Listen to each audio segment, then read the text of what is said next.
አሰላሙ አሌይኩም ወረህመቱላሂ ወበረካቱ። ውድና የተከበራችሁ ዩቱብ ቻናል ቤተሰቦች እንዴት ናችሁ? ልይ ሰላም ናችሁልኝ? እኔ በጣም ሰላም ነኝ፣ ደህና ነኝ አልሐምዱሊላህ።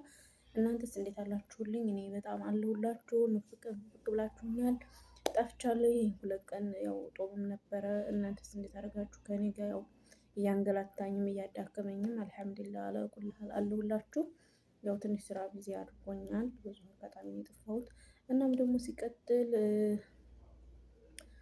ኮሜንት ላይ አንዳንዶች አብሽሪ፣ አይዞች፣ ጠንክሪ፣ በርቺ ብላችሁኛል። እሺ የኔ ውዶች፣ እኔ ወንድሞች ጠንክራለሁ።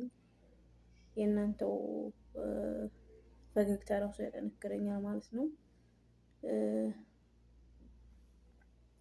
እንደገና ደግሞ ሲቀጥል አቅሻቅሽ መሰለኝ የት ሀገር ልንሽ የሚልም ኮሜንት አይቻለሁኝ። እኔ ከቦረና ገነቴ አሚናት አብዱ ወይም ሰአዳ፣ የስደት ስሜ ሰአዳ ሲሆን የሀገር ስሜ አሚናት አብዱ ይባላል። እንግዲህ ሰው ሚዲያ ላይ ወጥቶ ስሙን ሸሽጎ ተደብቆ አይደለም እንኳን ስሜ ቀርቶ መልኬም ቡራ ቡሬ መልክ እንኳን ሆኜ መጥቻለሁኝ። የሚደበቅ ነገር የለም። ሰው ወደ ሚዲያ ሲመጣ ችግሩን ሊደብቅ ምኑን ሊል ሳይሆን ያው እንግዲህ እንደ ቤተሰብ ስለሆን እንደ ቤተሰብ ያለውን ነገር ማጋራት እንጂ አንደኛውን ስሙን ደብቆ አንደኛውን ስሙን ማውጣት ተገቢ ስላላደለ ስሜ አሚናት አብዱ ነው። እንግዲህ ለማታቆኝም ለምታቆኝም ስሜ አሚናት አብዱ ይባላል እና ሰላማችሁ በዝት ብሎ ይትረፍልኝ። እንደገና አንደኛዋ እህቴ ደግሞ በውስጥ ገብታ የሆኑ ምክሮች መክራኛለች። ውዷ ከልብ አመሰግናለሁ የኔ ውድ። እውነት እኔ እንጃ ወላሂ ነው የምላችሁ። በጣም ጥሩ ተመልካቾች፣ በጣም ጥሩ ቤተሰቦች ናችሁ ያላችሁ። እስካሁን ድረስ አንድ ሰውም እንኳን ያስቀየመኝም ያስከፋኝም የለም። ክበሩልኝ፣ ኑሩልኝ። ሁላችሁም በያላችሁበት አላህ ሰላማችሁን ብዝት ያርግልኝ።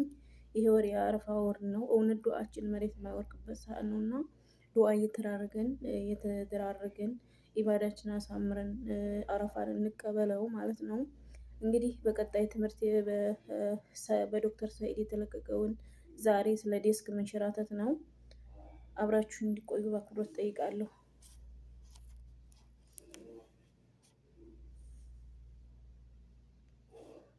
ሰላም አለይኩም ወራህመቱላሂ ወበረካቱ። እስኪ ዛሬ ደግሞ ስለ ዲስክ መንሸራተት ትንሽ ነገር ልበላችሁ ብዬ ነው። እንግዲህ የወገባችን ከራስ ቅላችን ጀምሮ እስከ ወገብ መጨረሻ ድረስ ወደ 26 የሚሆኑ አጥንቶች አሉት። እነዚህን አጥንቶች በቦታቸው ለማስቀመጥ እና ደግፎ ለመያዝ በመካከላቸው ፕላስቲክ መሳይ እጅግ በጣም ጠንካራ የሆኑ ርብራቦች አሉ። እነዚህን ርብራቦች ነው እንግዲህ ዲስክ ብለን የምንጠራቸው። በእነዚህ በርብራቦች መካከል ደግሞ ኃይልን ሊቋቋም የሚችል ጠንካራ የሆነ ፈሳሽ ነገር አለ።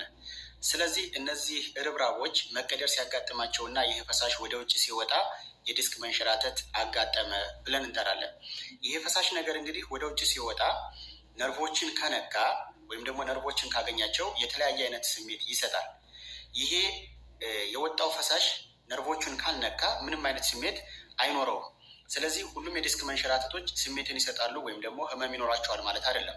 የተወሰኑት ስሜት አይኖራቸውም፣ የተወሰኑት ደግሞ ስሜት ይኖራቸዋል። የህመም ስሜት ያመጣል ማለት ነው።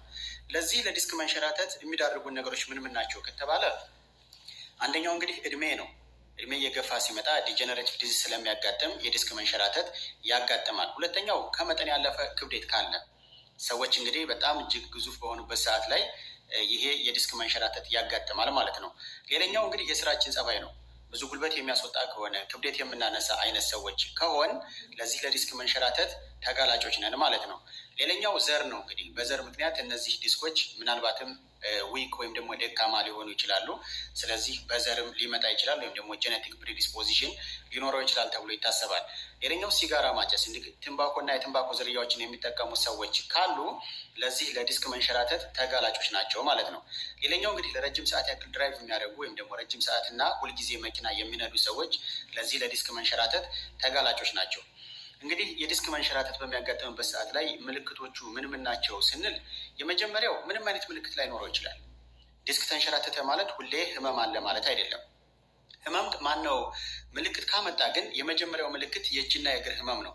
እንግዲህ በታችኛው ክፍል ላይ ከሆነ ይሄ ዲስክ መንሸራተት ያጋጠመን የታችኛው የወገባችን ክፍል ላይ ከሆነ እንግዲህ ጭን አካባቢ ላይ፣ መቀመጫ አካባቢ ላይ፣ ባት አካባቢ ላይ፣ ተረከዝ አካባቢ ላይ ከባድ የሆነ ህመም ይሰማናል። ላይኛው የዲስክ ማን ነው የላይኛው የአንገት ክፍል ወይም ደግሞ አንገታችን አካባቢ ላይ ያለው ዲስክ ከሆነ መንሸራተት ያጋጠመው ትከሻ አካባቢ ላይ እጃችን አካባቢ ላይ ህመም ይሰማናል ማለት ነው። ይህ ህመም እንግዲህ ስናስነጥስ፣ ስናስል፣ አቅጣጫ ስንቀያየር፣ ክብደት ያለው ነገር ስናነሳ ወይም ስንገፋ እየተባባሰ የሚመጣ አይነት ህመም ነው የሚሆነው ይህ ህመም ማለት ነው። ሌላኛው እንግዲህ የእጅና የእግር መዝነፍ ነው። እነዚህ የተንሸራተተው ዲስክ ነርቭን ከተጫነ ወይም ደግሞ ከዛ ወጥተው ነርቫችንን ከተጫኑት ያ ነርቭ የሚቆጣጠረው የጡንቻችን ክፍል ስለሚዝል መሄድ ያቅተናል። የተወሰነ ከተራመድን በኋላ ጡንቻችን መዝለፍ ወይም ደግሞ መዛል ያመጣል። እጃችን ላይ ከሆነ እቃዎችን ማንሳት ወይም ደግሞ መጨበጥ አንችልም ማለት ነው። ስለዚህ የእጅና የእግር መዛል ያመጣል። ሌላኛው የመደንዘዝ እና የመጠዝጠዝ አይነት ስሜት ያመጣል። ምክንያቱም ሺያቲክ ነርቭ ወይም ደግሞ ሺያቲካ ስለሚያመጣ ነርቭ ሲጫነው መደንዘዝ ያመጣል፣ መጠዝጠዝ ያመጣል፣ ወይም ደግሞ እንደ መርፌ አይነት የሚወጋ ስሜት ወይም ደግሞ የማቃጠል ስሜት ይኖረናል ማለት ነው። ስለዚህ እነዚህ ስሜቶች ካሉ ምን እናድርግ? ህክምናው ምንድን ነው? አብዛኛው የዲስክ መንሸራተት በ2 ወይም በ3 ሳምንታት በራሱ ጊዜ የሚወገድ ነው። አብዛኛው በራሱ ጊዜ አብዘርቭ ስለሚሆን ይሄ የወጣው ፈሳሽ ስለሚወገድ በራሱ ጊዜ የሚድን አይነት ነገር ነው። ስለዚህ ምን እናድርግ? አንደኛ ማስታገሻ መውሰድ ነው። እንግዲህ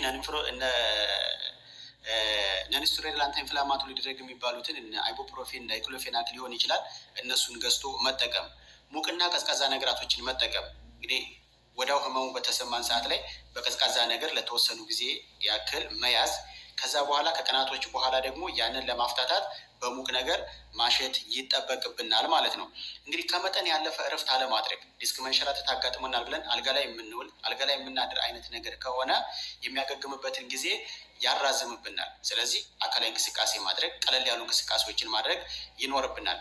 ህመሙ ከተባባሰ እየባሰ የሚመጣ ከሆነ ወደ እጅና ወደ እግራችን የመሰራጨት እድሉ እየጨመረ እየሰፋ የሚመጣ ከሆነ ሐኪም ቤት ሄደን ኤምአርአይ ወይም ደግሞ ኤክስሬይ በመነሳት ሐኪሙ የሚሰጠንን ላዩ ላይ መርፌ ሊወጋ ይችላል። በቀዶ ጥገና ሊያስወግድ ይችላል። ህመሙ እየተባባሰ የሚመጣ ከሆነ ሐኪም ቤት መሄድ ያስፈልጋል፣ ግዴታ ነው ማለት ነው። እንግዲህ ህመሙ ከተሻለም በኋላ የሰውነት ክብደታችንን መቆጣጠር ይኖርብናል። ክብደት በምናነሳበት ሰዓት ላይ ደግሞ ስርዓት ባለው መልኩ ሁሉም ክብደታችን እግራችን ላይ እንዲያርፍ ማድረግ፣ ባላንስ አድርገን ለማንሳት መሞከር። ፍሪኩዌንትሊ ድራይቭ የሚያደርጉት ሰዎች ካሉ ደግሞ በየመሃሉ እረፍት ማድረግ እና የዲስካቸውን ጤንነት መጠበቅ ይኖርባቸዋል ማለት ነው። እንግዲህ ዲስክ ላይ የሚያጋጥመው ነገር መንሸራተት ብቻ ላይሆን ይችላል። ምናልባትም መጥበብ ሊሆን ይችላል፣ ወይም ደግሞ አጥንቶቹ ላይ ስብራት ሊያጋጥም ይችላል። እነዚህን ደግሞ በቀጣይ ቪዲዮ እሰራላችኋለሁ። ያው እንግዲህ እንደሰማችሁት ነው የዲስክ መንሸራተት ይሄን ይመስላል። እኔ እንግዲህ ከ8 ወር በላይ ሊሆነኝ ነው። ይህንን ያመኛል፣ እዝጋ በጣም ያመኛል። እንደገና ደግሞ ይሄ እዝጋ እንደዚህ ድንገት ዘወር ስል አያዞረኝም። አለኩልሃልን አንቺ ራስሽ በሽተኛ ነሽ ወይ እንድትሉኝ ሳይሆን አንዳንድ ነገሮች ላይ ጥንቃቄ ማድረግ አለብን። ማንችላቸውን አላማችን የሆኑ ነገሮችን ማንሳት የለብንም። አሁ በእርግጥ ከንቦችን እንገፋለን፣ መሰላል ላይ ወጥተን ብዙ ነገሮችን እንሰራለን። አሁን ለምሳሌ ይሄ የውሃ በራድ የሚረከበው አለ አይደል? እሱ ኃይል ስላለው የዲስክ መንሸራተትን ያመጣል። በእጃችን፣ በትከሻችን፣ በወገባችን ብዙ የሚከብዱ ነገሮችን መጠንቀቅ አለብን። ራሳችንን እኛው ራሳችን ታልጠበቅነው ለእኛ ማንም አይኖረንም እና ራሳችንን እንጠብቅ። እኔ እጄ ከ8 ወር በላይ ሆኖኛል። እንደውም የአክስቴ ልጅ አለችኝ አንቺ እጅሽ ነጭ ስለሆነ እጅጌ ጉርድ ልብስ እየለበሽ የሰው አይን ነው ምናምን ትለኝ ነበረ። እንግዲህ ያንን ሐስቢ ያለሁ ወኒዕመል ወኪል ብዬ ትቼዋለሁ። ያ ግን ሳይሆን እኔ ያው ቤት ውስጥም የምኖረው ብቻዬን ስለሆነ ይሄንን የውሃውን ጋሮረ ሁልጊዜ ምን ነኝ የማወጣውና የማወርደው ያው የተወሰነ ብቻ ያም ይመስለኛል። እኔ አብዛኛውን ግን ይሄ የውሃው ጋሮረ ይሄ በራዶው ላይ የምናደርገው እሱ መሰለኝ እንደዚህ ያደርገኝ። ብቻ አልሐምዱሊላህ አለኩል ሀል ያማለ ራሳችንን መጠበቅ አለብን። ይሄ ነው ማለት የለብንም። ራሳችንን መጠበቅ አለብን። ጥናት ተሰማን ሐኪም ቤት መሄድ መታየት፣ ዛሬ ይሻለኛል ነገ ይሻለኛል እያለን ስር እስከሚሰድብን ድረስ አለመቆየት። እኔ ዛሬ ብቻ አይደለም እጄን አመመኝ የምለው እንደውም ለአክስቴ ብቻ ሳይሆን ለብዙ ጓደኞች ራሱ እጄን አሞኛል። እጄን ታምሜያለሁ። ይሄ ቀኝ እጄ ጠበቅ አድርጌ የሆነ ነገር መሸከም አልችልም። የሆነ ነገር ማንሳት አልችልም። ወይም እንደዚህ ትንሽ ተወለወልኩኝ ዝንፍ ነው የሚለው እና እጄን አሞኛል እያልኩ መናገር ተጀምሮ ቆይቻለሁ። አለኩልሃልን በዚሁ አጋጣሚ ያላብዛባችሁ ሼር ሰብስክራይብ እያደረጋችሁ ተባበሩ፣ ተጎን ቁሙልኝ፣ አበረታቱኝ። አይዞሽ እህቴ በርቺ ጠንክሪ ይበሉኝ። እኛ የዶክተር ሳይድን ቪዲዮ በማንኛቸውም ሚዲያ ልናገኘው እንችላለን ባትሉኝም ያው እኔንም እንድታበረታቱኝ እንዲሁ ማንኛቸውም ወሬ እየተመመጣ አሉባልታ ነገር እየተመመጣ እንደዚህ ቁም ነገር ያለው ነገሮችን እየላችሁ መጣ።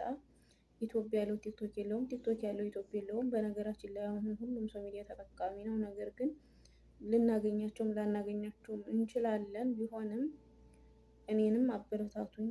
ብዙ አጋጣሚ እኔም እየተማርኩበት ነው። እኔም እስካሁን ሰምቼ የማላውቀውን ከእናንተ ጋር እኩል እያዳመጥኩኝ ከእናንተ ጋር እኩል እየተማርኩኝ ነው።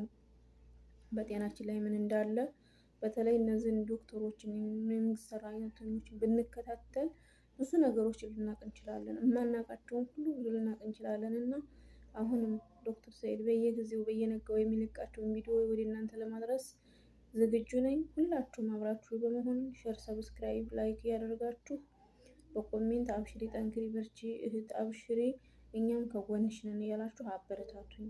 ምንም አይከፈልበትም እህቶቼ ወንድሞቼ፣ ወላሂ አይከፈልበትም። የሀገር ልጅ ቢያድግ የጎረቤት ልጅ ቢያድግ አትመቀኙ። ምቀኝነት ለማንም አይሆንም። ምቀኝነት ሰውን ዝቅ ያስገባል እንጂ ማንንም አይጠቅምም። ግን ተተገዳደፈን ተተጋገዝን። ለምሳሌ እኔ አሁን ላይ እጄ ላይ 5 ሪያል የለኝም። ብዙ መረዳት የሚፈልጉ ሰዎች አሉ። እነሱን ለመርዳት ፍላጎት ቢኖረኝ ምንም ስለሌለኝ ምንም ማድረግ አልችልም። እንዳልሰማ እንዳላየ ዝም ብዬ ነው የማልፈው አይደል እንዴ? ግን ቢኖረኝ ግን ዝም እላለሁ? ዝም አልልም። ወላሂ ዝም አልልም። ብዙ የሚያሳዝኑኝ ሰዎች አሉ። ብዙ ማገዝ የምፈልጋቸው ሰዎች አሉ። ግን ያለመኖር ጉዳይ ስለሆነ እንዳላዘነ ሰው ዝም ስል እንዳላዘነ ሰው ነው የምታየው አይደል? ስለዚህ ይሄ አይከፈልበትም። ስንት ፊልም፣ ስንት ዲራማ፣ ስንት ብዙ ነገር የምናይ አይደለም በማንም ቤት እየሄድን ሳይከፈለን።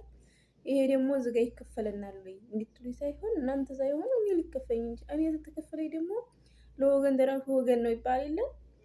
ወገኔ ትቸገር እኔ እያለኝ ዝም ማለት ስለማልችል ተጎን ሆናችሁ አበረታቱኝ፣ አግዙኝ። አብሽሪ ሰዓት ጠንክሪ፣ በርቺ በሉኝ። እኔም ያው የእናንተን ሞራን እየተከተልኩ ደስ እያለኝ በረታለሁ ማለት ነው። ግን እስካሁንም ቢሆን ያሉ ተመልካቾችም አጋሮችም ማሻአላ ተባረከላህ ማንም ሰው እንኳን አንቺ ብሎ የተናገረኝ የለም። እኔ እንኳን እንዲያመጣጤ በቃ በስድብ ያጥረገርጉኛል ብዬ ፈርቼ ነበር የመጣሁት። እስካሁን አልሐምዱሊላህ ማንም የሰደበኝም ማንም የተናገረኝም የለኝ። በጣም ወዳችኋለሁ፣ በጣም አከብራችኋለሁ። አሁንም አብራችሁን ቆዩ። እንዲሁም ሼር ሰብስክራይብ ያደርጋችሁ ተባበሩኝ። አላበዛባችሁ፣ ትንሽ ትንሽ ደቂቃ ነው የማደርገው። እኔም እንዳላበዛባችሁ እና አዛ እንዳላረጋችሁ ማለት ነው። እና ቪዲዮዬን ደግሞ እውልኝ፣ ምክንያቱም ስታውልኝ ስለሆነ ፋዕዳ ያለው ስታውልኝ ሰዓት ይቆጥርልኛል። ሰዓት 4000 ሰዓት የሚባል አይደል? ያ 4000 ሰዓት ካልተሞላ 1000 ሰብስክራይብ ካልሞላ ዩቲዩብ እኔን አይቀበለኝም። ዩቲዩብ እንዲቀበለኝ ቪዲዮዬን እውልኝ። ሰብስክራይብ ደግሞ ለጓደኞቻችሁ ሸር እያደረጋችሁ ሰብስክራይብ አስደርጉኝ። የኔ ውዶች፣ የኔ እህቶች፣ የኔ ወንድሞች ተባበሩኝ። እኔ ቆርጬ ተነስቼበታለሁ። በእርግጥ አንድ ሰው ወደ ሚዲያ ሲመጣ ተሰርቦ ብዙ ነገር ሊደርስበት ነው። እቋቋማለሁ፣ ችግር የለውም። ወላሂ ችግር የለውም። መሳሪያውን ለምፈልጉ የመጣችሁ ስደቡኝ፣ ይቀበላለሁ። ሀለው ሰህለን ብዬ ብቻ አበረታቱኝ።